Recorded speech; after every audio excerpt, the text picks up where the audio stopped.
El exec, el vele,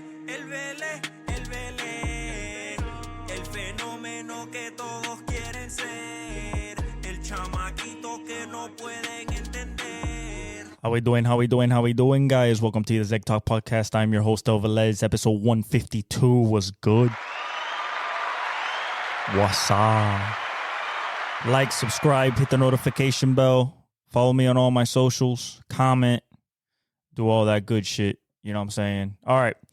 So, what we're going to start with is that I was wrong about the Dolphins. And boy, I thought that for some reason that the Rams were just going to show up. You know, 1, they have a better record. 2, they have a better quarterback. 3, they've been playing well. And the defensive line was also playing well. And it's not like we had a crazy game either. We scored most of our points in the first half, kind of like the first quarter. But we picked off Stafford a couple times. There was fumbles back and forth, you know, like in the first half. And I thought that really the Rams would start coming back, start figuring it out in the second half, but it never really materialized. Zach Sealer came back. Calais Campbell was a dog. We caught a couple tips and overthrows. Got to get those, you know, for the defense. And we played a good game. We're 3-6. We're second in the division at 3-6. Not that we're going to catch Buffalo. That's not going to happen. So whoever is out there thinking that we can catch Buffalo, you guys are high as hell, okay? But what we can do, we can make it to the 7th seed. Right now, we're chasing the Broncos and Bo Nix. They're 5-5. But you know, that's who we're chasing right now for that 7th seed. We're in line with the 4-6 Colts as well. But I don't think that we're going to make the playoffs. 1, we're too far behind. And 2, I don't think we have a good enough defense. And Tua is just not in rhythm. We're not hitting big plays down the field. Look at this. Jalen Waddle. I made a bet for Jalen Waddle. It hit, not the whole bet, but the actual yards hit.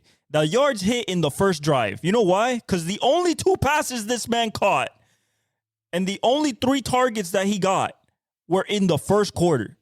Tua did not look for his former teammate out of Alabama at all. You're talking about a 3-time 1,000-yard receiver. Tyreek Hill didn't look for him either. Looked for him 5 times in the game. So we're not throwing the ball how we're supposed to. We're running okay. We're kind of running the offense to Devon Achane, if I'm being honest. That's who we're running the offense through. You know, I guess that is good since we're running the ball, but at the same time, we can't. We're literally showing the inability to throw the ball down the field. So a team that with the right personnel is just going to play too high. We're not going to get shit done. All the underneath shit is going to be cooked because their linebackers are going to be playing the hook and curl in the zones, and we're not going to get shit done.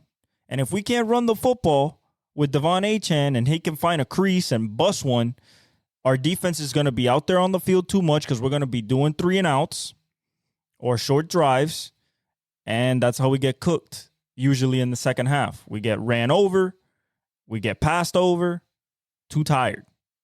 You know what I'm saying? Unfortunately, the Dolphins season is cooked. Okay? Unfortunately. The division has been cooked for 2 weeks. Okay? Once the Jets lost whatever hope they had left once they brought Devontae and nothing has gone good for them, and Hassan came back and they fired Saleh and their defense went to shit even though they have all pros all across the line, the linebackers and the secondary. But, you know, unfortunately, it's just not going as planned, okay? 3-6, second in the division. We have to win I mean, and if we look at our schedule, this shit's not going to get any easier. We got the Raiders. We should beat them here in Miami. The Patriots, we should beat them, even though Drake May right now is just getting better by week. He just has no weapons. He has nobody to really throw to except Hunter Henry, and giving off the ball to Ramondre Stevenson. Jalen Polk hasn't really woken up yet. He just caught his first touchdown this past week. So we're going to get destroyed by the Packers at Lambeau. I mean, absolutely destroyed. And it's an NBC Sunday Night Football game. We're going to get murdered. Okay? We can beat the Jets at home, at our house. We can.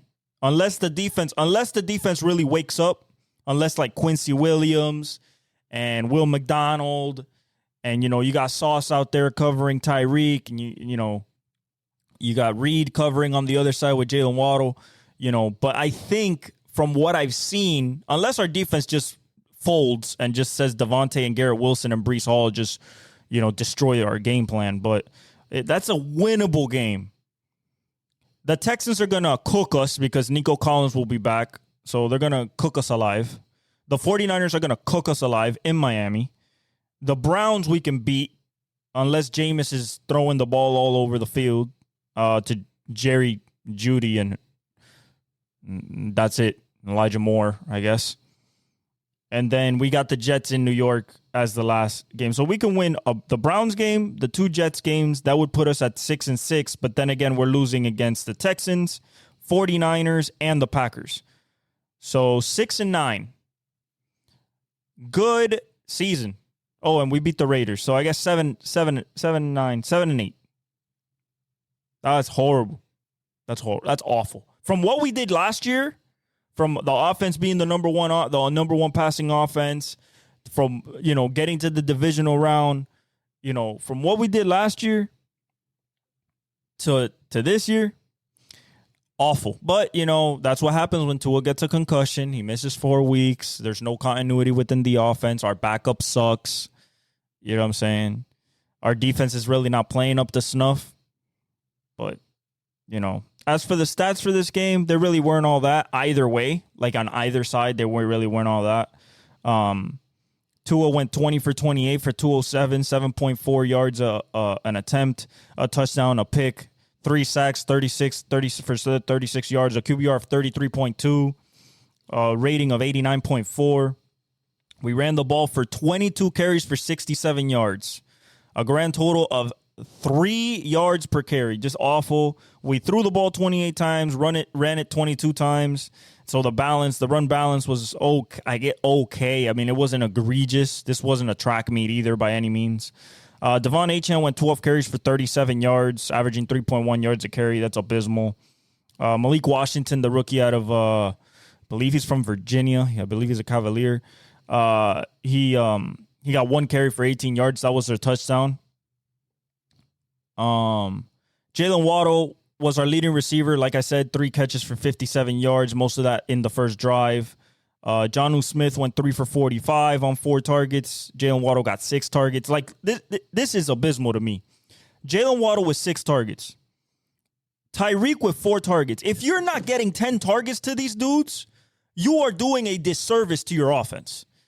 Whether it's a screen, whether it's a bubble, a rocket, a bounce route, like, you are doing a disservice to their talent and your offense. You saw it last year. You can run literally crossing routes and mesh all game long, and you'll get more yards than what you're doing right now. Okay? I know that Tua doesn't have the arm strength. That's why I said they should have drafted Michael Penix. Too bad that the Atlanta Falcons were like, we need an insurance policy for Kirk Cousins coming off an Achilles injury. So we're going to get a dude that has 3 torn ACLs and a torn shoulder. But he can throw the ball 70 yards and it's pretty accurate. So I guess that'll cover us off. They're doing better than us. So I think that we should have taken Michael Penix, maybe traded up or something. We probably didn't have any draft picks, honestly, to pick anybody, but when your second receiver gets 57 yards as your leading receiver for the game, your tight end, Jonnu Smith, is your second leading receiver, and then your backup running back, Raheem Mostert, is your third leading receiver, and then a rookie catches 1 pass for 17 yards and is going all over the number 1 NFL player ranked last year in the NFL Top 100 in Tyreek Hill, that literally caught 3 catches for 16 yards on 4 targets. He caught a touchdown. Oh, that's nice. Dude, we're talking about a dude that averages last year. He averaged like 90 yards a game, 108 yards a game, tried to go for 2,000. If he didn't get hurt, he would have done it. Like, you know what I'm saying? This is abysmal season for Tyreek Hill. Like, this is like, he's not going to be an all-pro for the first time, I think, in like 4 or 5 years, where he was a first-team all-pro. You know, he's cemented as a Hall of Famer already. He has a Super Bowl ring, you know what I'm saying, everything. But, like, I thought that it was going to be a lot better than this, especially since he's been kind of threatening to retire within the next couple of years because he doesn't want to play into his 30s. So, you know, we'll see what happens there. As for our defense, Tua lost a fumble. Go figure. Kendall Fuller recovered a fumble. And then our defense gave us 4 sacks. We got Chop Robinson, the rookie out of Penn State. That's our first-round pick. He got a sack, so he's getting better. Once we pair him up with Jalen Phillips, I think we're going to see a nice little tandem there. We're not going to get Bradley Chubb, I think, within the next, like, couple of weeks because he's coming off of that horrible injury, that ACL. But, you know, one can hope that we get him back. But, you know, Chop Robinson and Jalen Phillips would be a nice little DN tandem there. Both speed, both got power, both kind of freakish athletes. Just they got to stay healthy. You know, we got Calais Campbell, the ageless wonder at 38 years old with a sack, also with a batted ball that led to a pick. Javon Holland came on a blitz, and he got a sack, our excellent all-pro safety.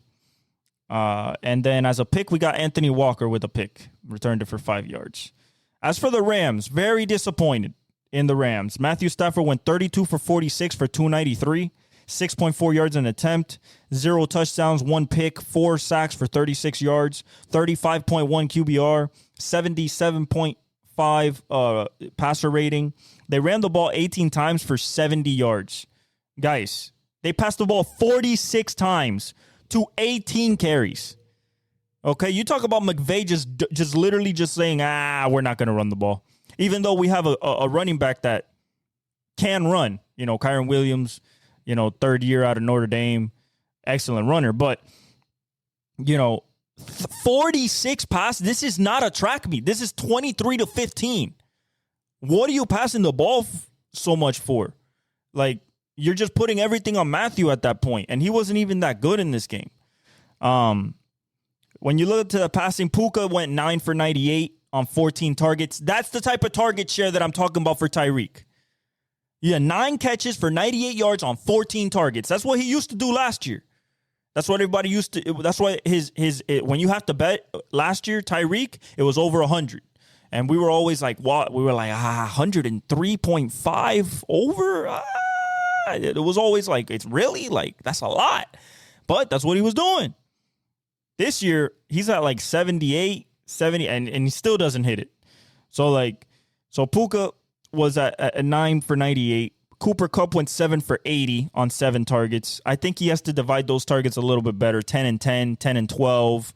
I think that would be better. Davis Allen, some dude that came out of nowhere, I guess another Tyler Higbee, basically. The rookie, he went 5 for 34 on 6 targets. Tyler Johnson, another rookie, he went 3 for 25 on 4 targets. Demarcus Robinson went 1 for 23 on 5 targets. Gave 5 catches with Kyron Williams on 6 targets. Matthew Stafford had 2 fumbles. He recovered both of them. Kyron lost a fumble, which led to a Miami score. Jared Verse recovered a fumble. They got 3 sacks, 1 from Kobe Turner. He was playing his ass off. Byron Young was playing pretty well. And the last, where's that last sack at? Jared Verse, the rookie out of FSU, their first-round pick, he also got a sack. Christian Rosenboom got a tip interception. But you know, they're 4-5. They're 4-5. If you go into the standings, they're 4-5. It's not looking good for them because they're 4-5, but Seattle's also 4-5. They hold the tiebreaker over Seattle because they beat them. But if you look, Arizona 6-4. This is the most competitive division right now in football. if you don't want to count the NFC North with 8-1 Detroit, 7-2 Minnesota, 6-3 Green Bay.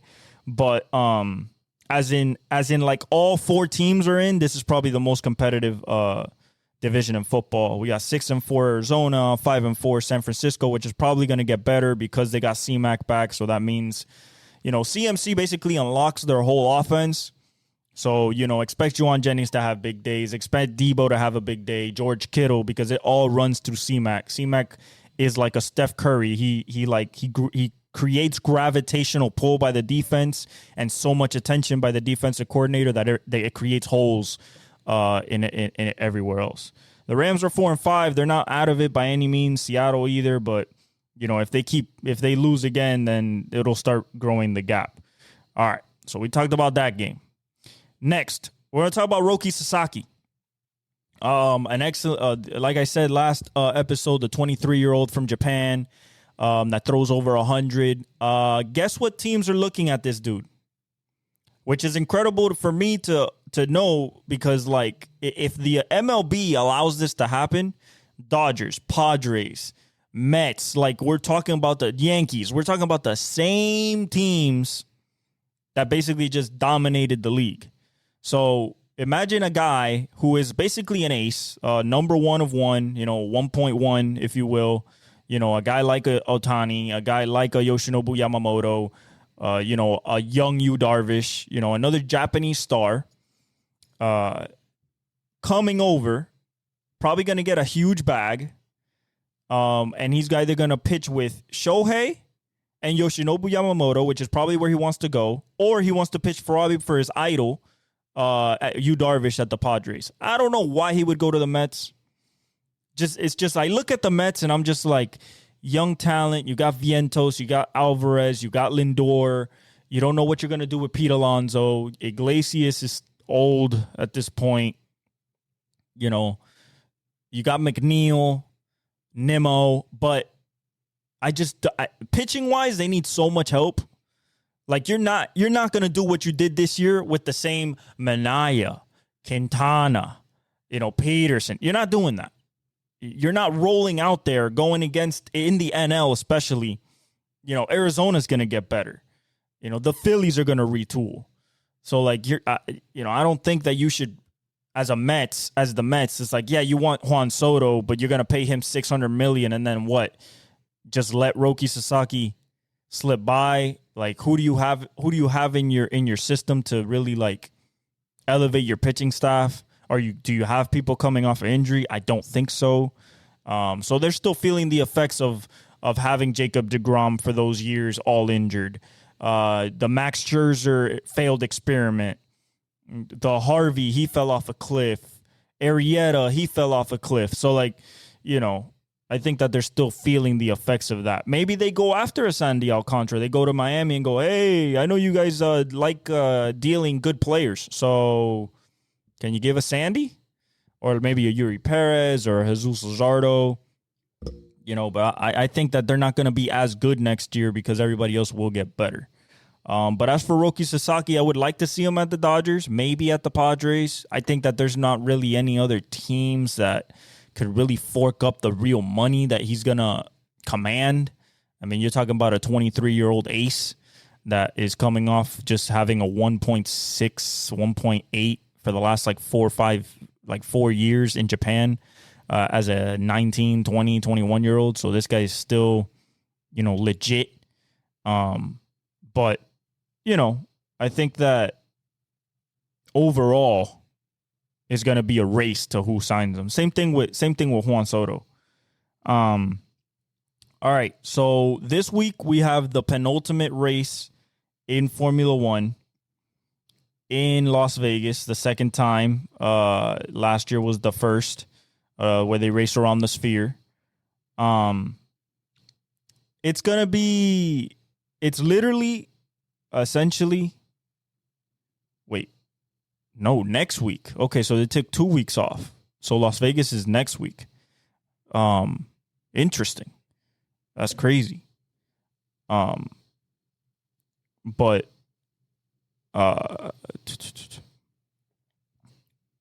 So basically, for Formula One, this is what you guys got to know. If Verstappen finishes above Lando, he wins his 4th championship. And if I'm being honest, like, you know, I got to congratulate the dude because, like, 2021, you know, I was pissed because I wanted Lewis to win his 8th. And it kind of, like, gave me a bad taste in my mouth about Max. But Max is a great driver. He's one of the greats. He's like an Alan Prost. He's like a Lewis. He's like a Michael Schumacher. He's like a Sebastian Vettel or Fernando Alonso, you know, or an Ayrton Senna. You know, he's just one of the greats. And for him to lock 4 in a row in the way that he did it this year, where he won the beginning of the season, went through a lull where he could have been, or sometimes he crashed, or he didn't qualify well, you know, had bumps in the road, fighting a faster car in McLaren, and more polished team this year. But to fight back the way he did at Sao Paulo and win by 19 seconds after starting 17th, like, you gotta give that his props. And if he was good job, bro. Good job. I mean, I'm a Lewis fan first, but I recognize greatness. I'm just not gonna hate the dude because the dude's just a hell of a driver. He's a kid still. He's 27 years old. Like, you know, in 41 years. So, you know, I think it's amazing for him to do that. All right, let's get to NCAA. Okay, NCAA. Starting off with Ohio State versus Northwestern, a beatdown. We don't have to talk about that. Texas, Arkansas, a beatdown. Utah, Colorado, important game. We get it at 12 on Fox. It's in Boulder. If they win this game, they should be in line with the remaining schedule that they have, which is Utah, and I believe they have to face Utah, Kansas, and Oklahoma State. So if they beat Utah in Boulder, they have the inside track to reach the Big 12 championship. And it would be against BYU, which are undefeated right now. So I expect Shedeur, Travis, Jimmy Horn to get more involved. I don't know what happened to Jimmy Horn. I know he's going to go to the next level, but I think LeJontay Wester has taken more of the target share there in the recent weeks. But I got Colorado in this one, man. Like, Colorado's an 11-point favorite. I don't like the 11 points because Colorado starts off slow. It's 45.5 over as in total points. I might take that, but I think Colorado wins this and keeps the momentum going for the Big 12 championship and reaching the playoffs. Clemson versus Pitt, 7-2 versus 7-2, tough matchup. Clemson is a 12.5-point favorite, 53.5 over. I'm going to go Clemson. They've had stinkers, 2 of them, including the first one of the year. But I'm going to go Clemson. I think that they have momentum going and bounce back from, I believe, last week. No, they keep it going being Virginia Tech last week. Tulane versus Navy. Tulane's 25th in the nation. I got Tulane. They're 7-point favorites. Shout out to the Green Wave. Alabama Mercer. That is absolute just dog walk. Penn State. Yeah, Alabama Mercer is basically a warm-up, or not even a warm-up, just like a little test because they face Oklahoma and then face Auburn in, of course, the Iron Bowl to finish it off. Yeah, this is not even worth talking about. The 10th team ranked in the nation. They don't even have odds for it because it's going to be so lopsided. And Mercer's 9-1, but this is Bama. Penn State, Purdue. Penn State go to 9-1, keep being that number 1 team in the Big Ten, right behind Ohio State. They're at the same record right now. 8-1. They would both be 9-1. Virginia, Notre Dame goes to 9-1, keeps the inside track as an independent to go to the playoffs. SMU, Boston College. SMU go to 9-1. Louisville versus Stanford. I got Louisville. 20.5-point favorites is Louisville. That's crazy. LSU, Florida. I got LSU. They're 4-point favorites though, in the swamp at 3:30. Money line is plus 155 for Florida. Lagway's hurt, so I don't think Lagway's gonna play. So it's going to be, it's saying DJ Lagway here, but those are the season leaders, not who's actually playing. But I think I got LSU, man. I mean, after the beatdown from Texas last week, I mean, we might bounce back, but I think LSU has a little bit more weapons than us on either side, especially with Perkins on the defensive side. You got Lacey on the other side. So, Missouri, South Carolina, 21 versus 23, 7-2 versus 6-3. I'm going to go Missouri. I like Missouri more. These are two like matchups for wide receivers that are going to the burden for Mizzou, and then also Simon for South Carolina. I think I mean they're giving 69.6% winning matchup predictor to the Gamecocks, but the Gamecocks are also 13.5 point favorites are the Gamecocks against Mizzou.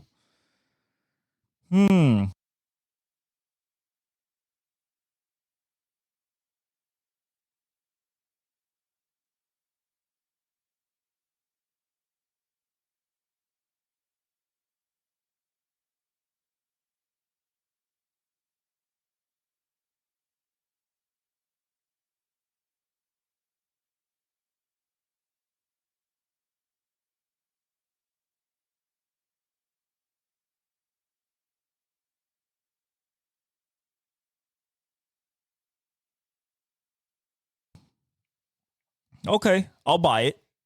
I'll go South Carolina at home. I'll go South Carolina. Boise State, San Jose State. Boise State goes to 9-1, keeps that playoff bid alive. Arizona State, Kansas State. I'm going to go Kansas State. They're at home. Oregon versus Wisconsin. I think Oregon just rolls them. They're 14-point favorites. Tennessee, Georgia. This is a elimination game for the college football playoff. Whichever team loses is effectively out. Georgia's not even in right now. They're the first team out. So if Georgia wins, it kicks Tennessee out. Georgia's a 9.5-point favorite at home. This is it's at the Doghouse. So I don't know, man. This is Carson Beck versus Nico. I like Georgia. I just have that Carson Beck question. I like Georgia. But Tennessee's playing better football right now. And for, Georgia, 8.5-point dog. I mean, Carson Beck has thrown 12 interceptions with 17 touchdowns. Nico's throwing 11 touchdowns to 4 interceptions. Better running back, I think, is Dylan Sampson at this point. You're talking about 20 touchdowns, 1,100 yards. You got Arian Smith as the leading wide receiver. And then Thornton Jr. for Tennessee. Neither of them have caught a lot of balls. I mean, 20 receptions for Thornton Jr. Arian has 34. The carries are for ETN and everything, but they switch backs. They've always done that. And for pass attempts, Nico's thrown 221 passes, but he was hurt one of these games. So, 321 for Carson Beck. So he's thrown for almost double, not double. No, I wouldn't say double, but 600 yards plus over Nico. I'm gonna go Georgia. I'm gonna go with the Georgia defense at this point. This prediction is about the Georgia defense. I'm gonna go with Georgia. Texas A&M, New Mexico State. We're going Texas A&M and the Aggies. Washington State versus New Mexico. We're going Washington State. And Kansas BYU. We're going BYU to go to 10-0 and have the inside track along with Colorado to go to the Big 12 championship. All right. Let's get to the NFL. Commanders, Eagles tonight. Zane Gonzalez is going to be kicking for the Commanders. I'm thinking I gotta get my notepad out because these are my predictions, of course. So week 11 predictions.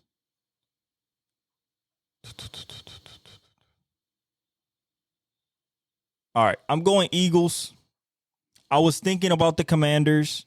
Brian Robinson's coming back. That's going to be a big boost, but the Eagles are one of the best run defenses in the league.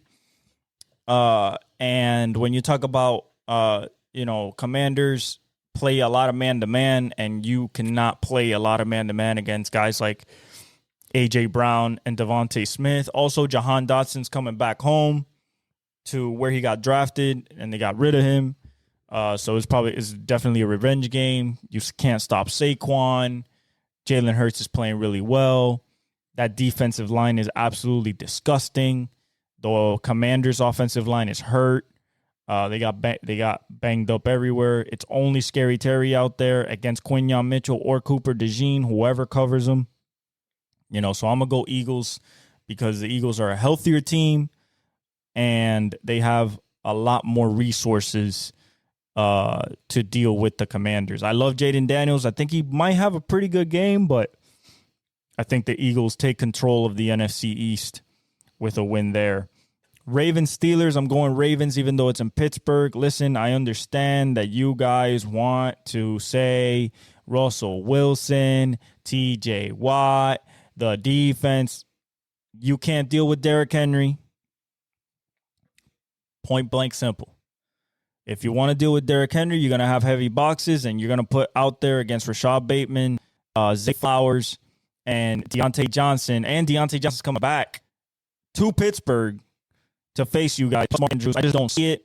I think the Ravens are playing way better football, in my opinion. They can run the ball like hell. That Ravens defense, pass-wise, all they have to worry about is George Pickens, maybe Mike, but I think the Ravens, they're 3-point favorite on the road. So I'm going to go with the Ravens in this one, and Lamar having another MVP-like performance against his division rivals. And also take the lead in the AFC North. Jaguars, Lions, we're going Lions there. That's not even a question at all. Mahomes is going once again for the Jaguars. There's no hope for them in this game. I don't think so. I think Jared Goff is going to get right back on the saddle after throwing 5 picks. And they're just going to roll them. I think they're going to run all over them. Big game from Jameer and Montgomery. Rams, Patriots. This I'm going with the Rams. I think the Rams could really, the Dolphins had at least some weapons that they could use against the Rams. I think Matthew Stafford's going to get focused up. He knows he needs to win to keep up in the division. He knows that, a playoff push is up for grabs. So even though it's in Foxborough, I'm going to go with the Rams. I think Kyron Williams has a pretty big day. Christian Gonzalez has to go with either Puka or Cooper Kupp. The other side I'm not very confident about. So I'm going to go definitely with the Rams in this one. Then we go to Browns Saints. And the Browns coming off a bye. Saints coming off a win with Coach Riz. The New Orleans Saints, they're at home. They're 1-point favorites. I'm going to go with the Saints, although I know that Cleveland defense is very, very stingy, and the Saints don't have, it's literally MVS, nobody else. Browns do have Nick Chubb. This is a tough game, pretty toss-up, but I'm going to go with the Saints at home with the Coach Riz boost. I think Derek Carr has a big game, big-ish. He doesn't have any. He has Juwan Johnson, MVS. No Rashid Shaheed, no Chris Olave. Has to throw Tipton. So it's going to be tough, but I think Alvin Kamara has a okay game, especially in the passing game. And I think Jameis just doesn't do enough, even with the defense playing well. So I'm going to go Saints there at home in the Superdome. Colts, Jets, AR starting again. That's another big news that we didn't have on Tuesday. On Tuesday, Joe Flacco was still the starter. As of yesterday, AR is now starting, and I'm guessing he's starting for the rest of the year. What that adds a little level of a dynamism to that offense, and the deep balls there as well. The Jets definitely need a win. They're at home in New York. This is the last. Let me look at their schedule because if I pick them, I mean, yeah, they have the Seahawks after this, then they have the Dolphins, and they got Jaguars that could win. They have the Rams, Bills, Dolphins again. I'm going to pick the Jets here. I'm going to pick the Jets. Although that Indy defense is good, but I'm going to pick the Jets. I think Breece Hall has a good game. I think Devontae and Garrett Wilson have a game. This is the last time I'm picking the Jets, though. I cannot, unless they face the Jaguars, of course, but I cannot, like, I can't. Like, even now looking at it, like, I'm kind of feeling the Colts a little bit with a rejuvenated AR coming off two sits after he tapped out. But, man, I'm going to go Aaron Rodgers for one last time. I'm going to go Aaron Rodgers. If they lose this one, it's over right now, but, like, it is over. Vikings, I'm going Vikings to bounce back for just field performance. I expect Justin Jefferson to have a game. The Vikings just don't have enough offense. They just have Calvin Ridley and Tony Pollard. They don't have enough to deal with that Vikings offense, and that defense plays really well. You know, Brian Flores likes to dial it up. Raiders, Dolphins. I'm going Dolphins. I feel like we got back on track. I think that we can open up the offense against these dudes. The only guy I expect to have a big game is maybe Jacoby Myers or Brock Bowers. Other than that, it's Gardner Minshew, so you don't have to worry about nothing crazy at the quarterback position. It's in Miami, so I'm going to go Dolphins there. Packers, Bears, we're going Packers here coming off the bye, really trying to catch up to the Lions. So I'm going to go with the Packers there. I just think the Bears are in disarray, even with the new Shane Waldron got fired. They put a new guy in, but he was under Shane Waldron. So how much difference is there? Not a lot. I don't think so. I don't think he's going to fix that offense right away. So I'm going to go Packers, even though it's in Chicago. Falcons, Broncos, interesting matchup. Falcons have the better offense.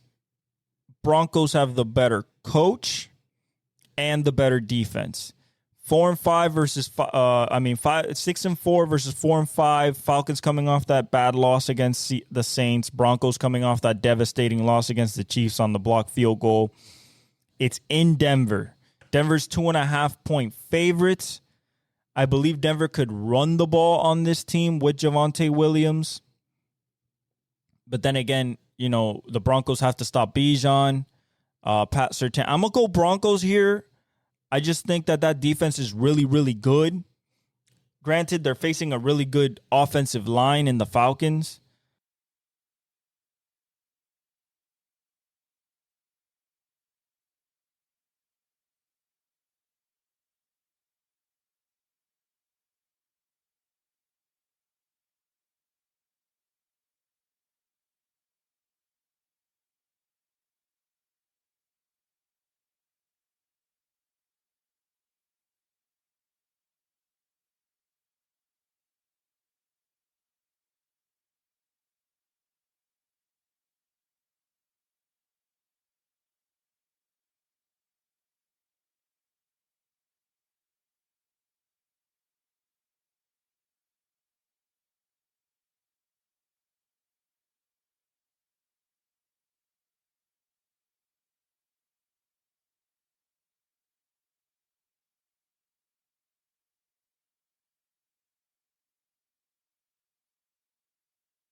Quarterback-wise, I like Kirk Cousins more, but Bo Nix have been showing me a lot of good stuff.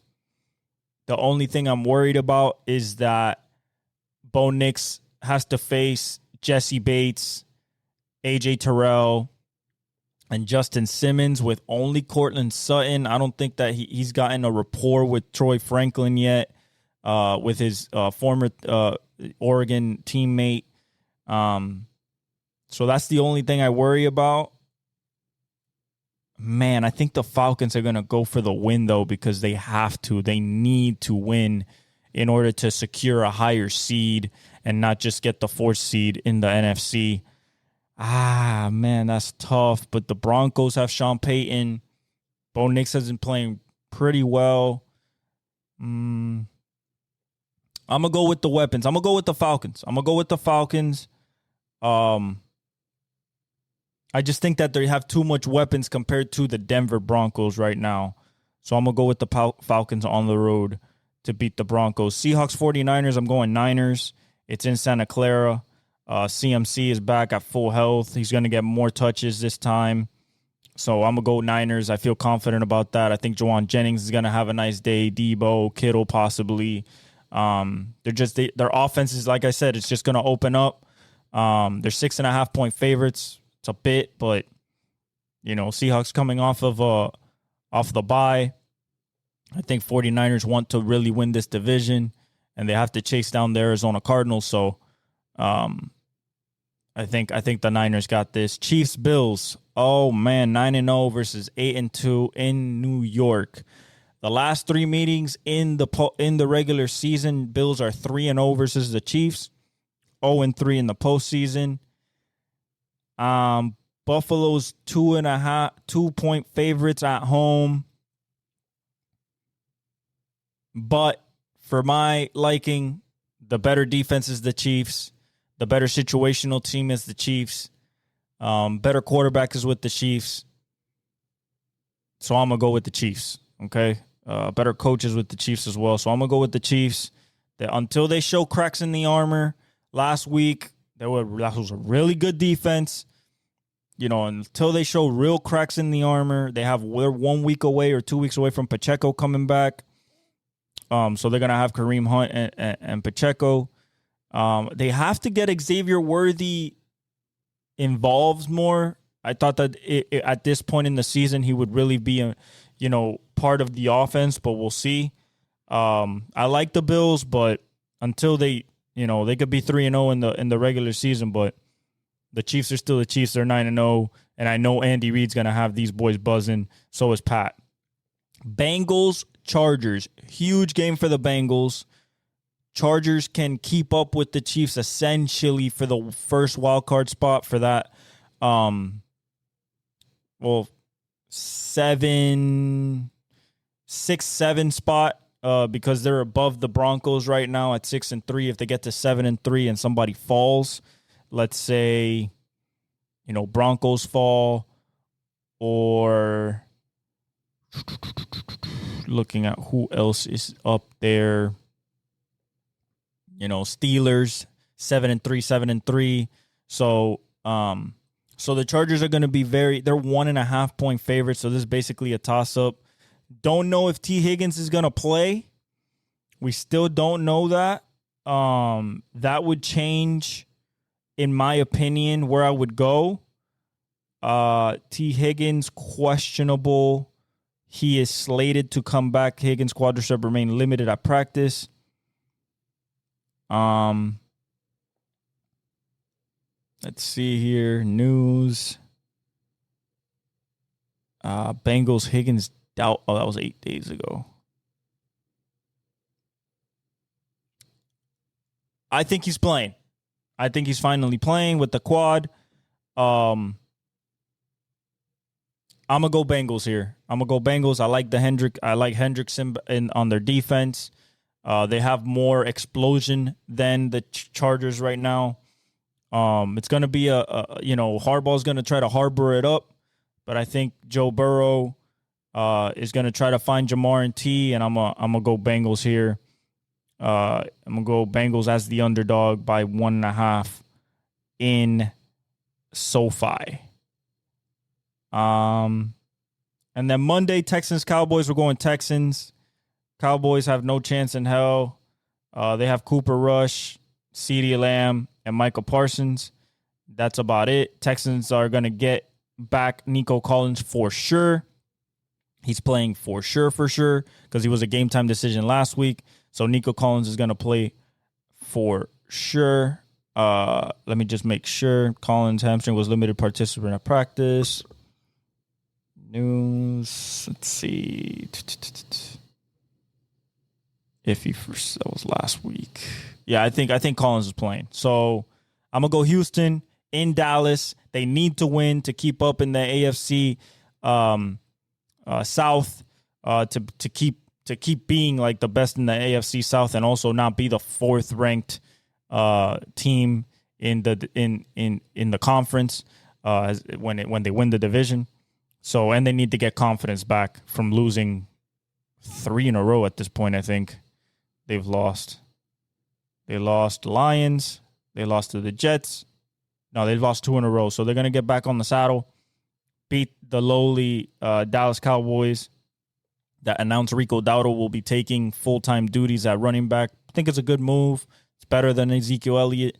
So I'm going Texans. If we look at the standings, Buffalo, like I said, basically cinched up the AFC East.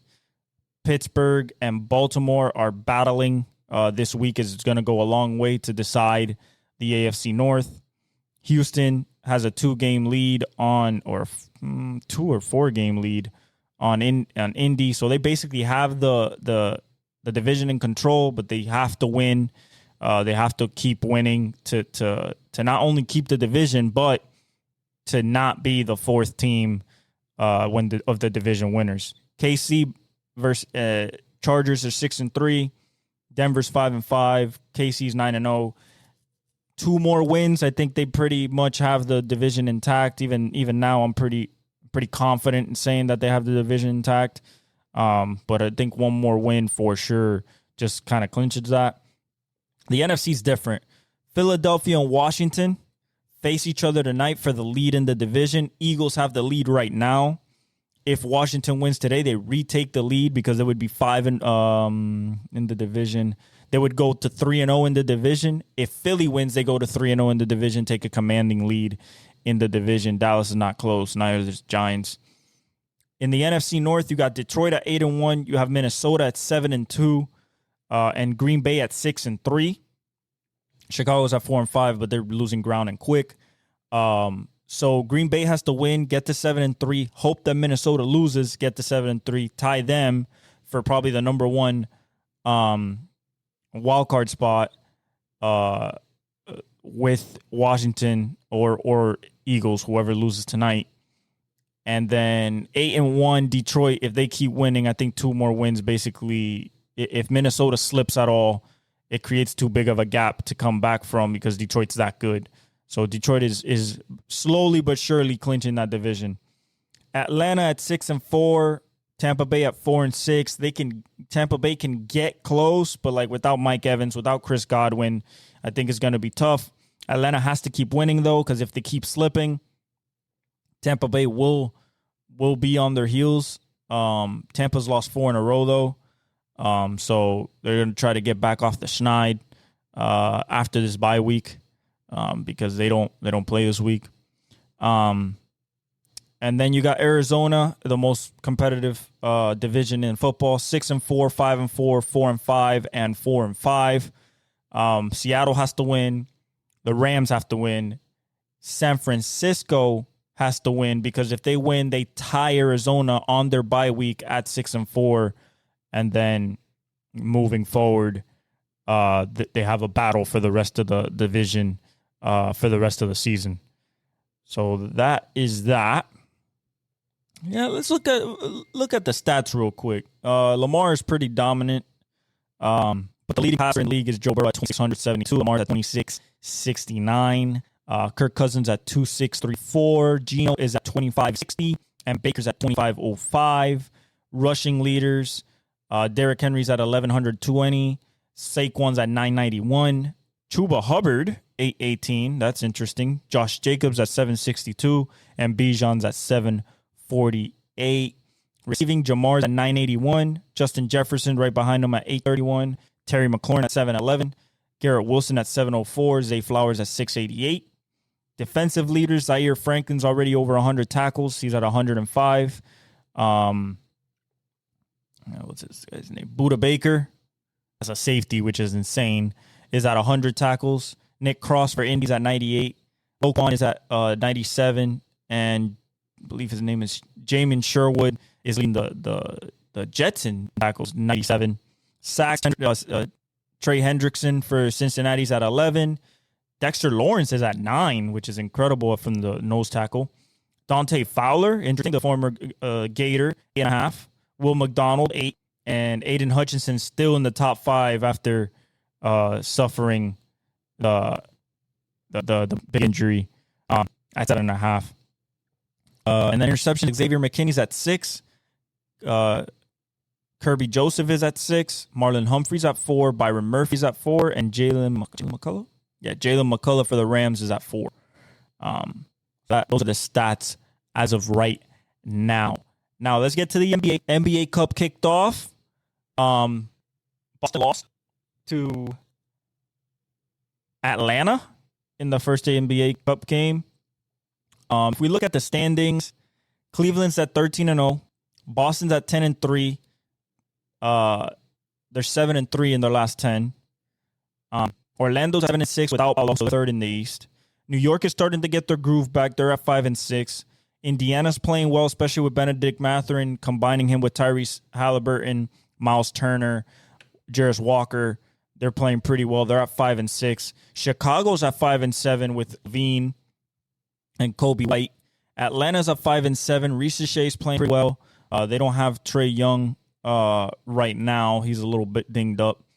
Brooklyn's still at 8 at 5-7, still playing scrappy ball. Miami's at 4-6. We lost to the Pistons in the first NBA Cup game because Spo didn't know that he didn't have timeouts. It was a 121-121. He tried to call timeout after Detroit tied it with 1 second left.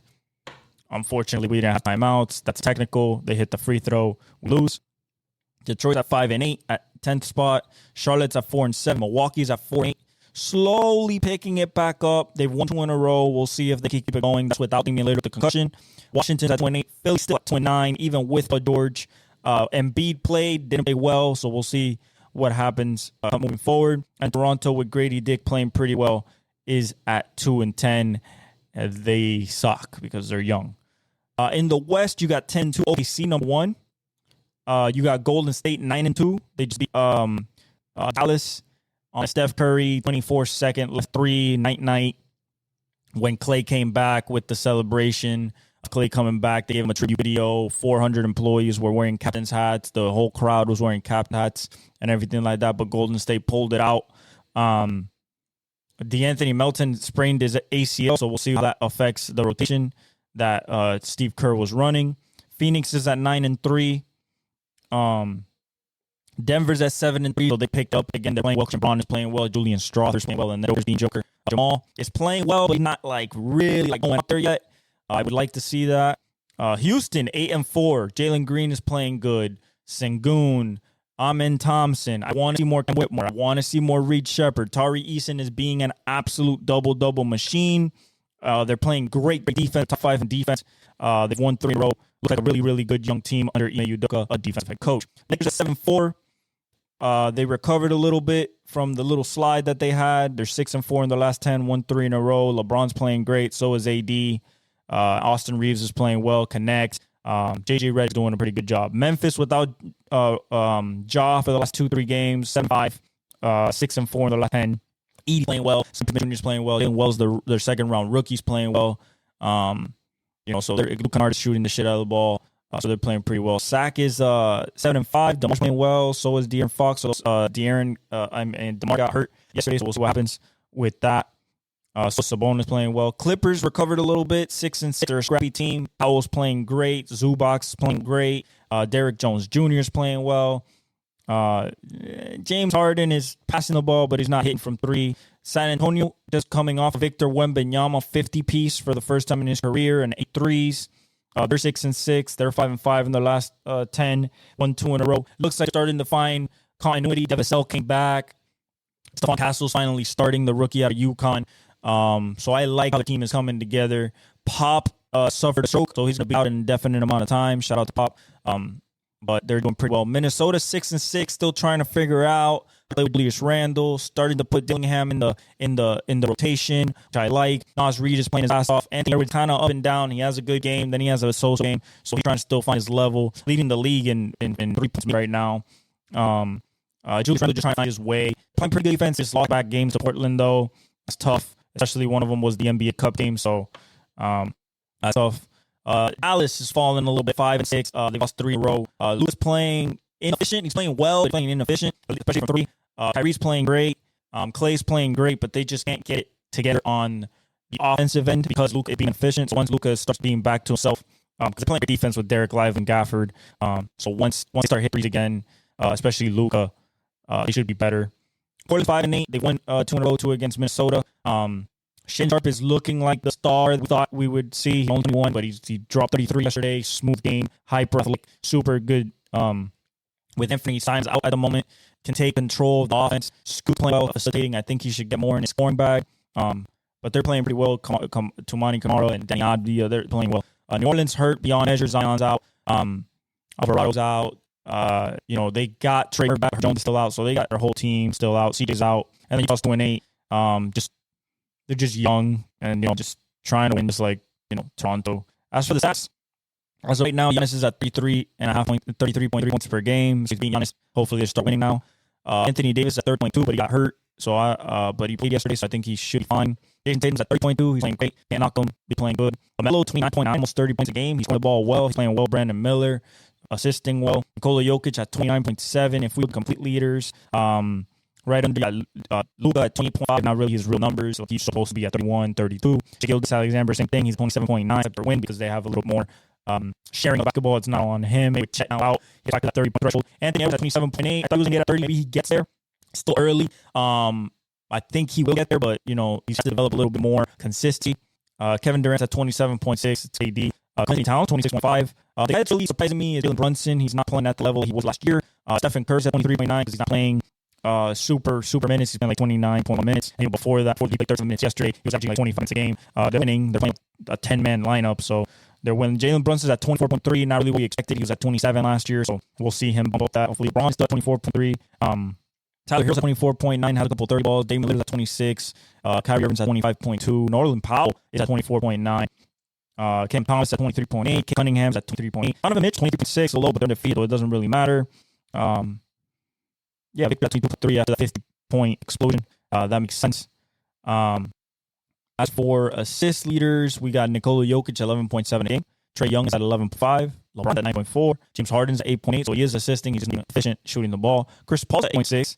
Still at 38 years old is incredible. 3-pointers made the ball 4.9 a game. Anthony Edwards 4.8 a game. Tyler Hero 4.6 a game. Jason Tatum 4.2 a game. Steph Curry at 4 a game. Defensive leaders, you got rebounds with Jokic at 13.7 a game. Insane. Bones at 12.6. Insane. Zubac at 12.3. Crazy. Anthony Towns grabbing 12.2 boards a game. Giannis at 12.1. So the board getters are getting boards for sure. Blocks, Victor's at almost 4. He's at 3.8 a game. Walker Kessler's a whole under 0.8. Chet Holmgren at 2.6, but he's hurt. Brook Lopez at 2.4. And Alex the rookie's at 2.3, which is what they thought. And then Dyson Daniels at 3.6 in steals. Jordan Poole at 2.3. J-Dub is at 2.1. And Tari Eason just started getting real minutes. 1.8. Stephen Curry's at 1.8. That is it for the NBA. More NBA Cup action tomorrow. Excited for this game tonight. It's going to be exciting. Commanders Eagles. I think it's going to be high scoring. I got the Eagles, but if the Commanders win, 1, I'll be happy, and 2, it would have surprised me because Daniels is that good. So if he does pull it out or they scheme it up, I wouldn't be surprised. But I think that with Saquon, AJ Brown, Devontae Smith, Jalen Hurts, that offensive line, the defense, the corners, I think that the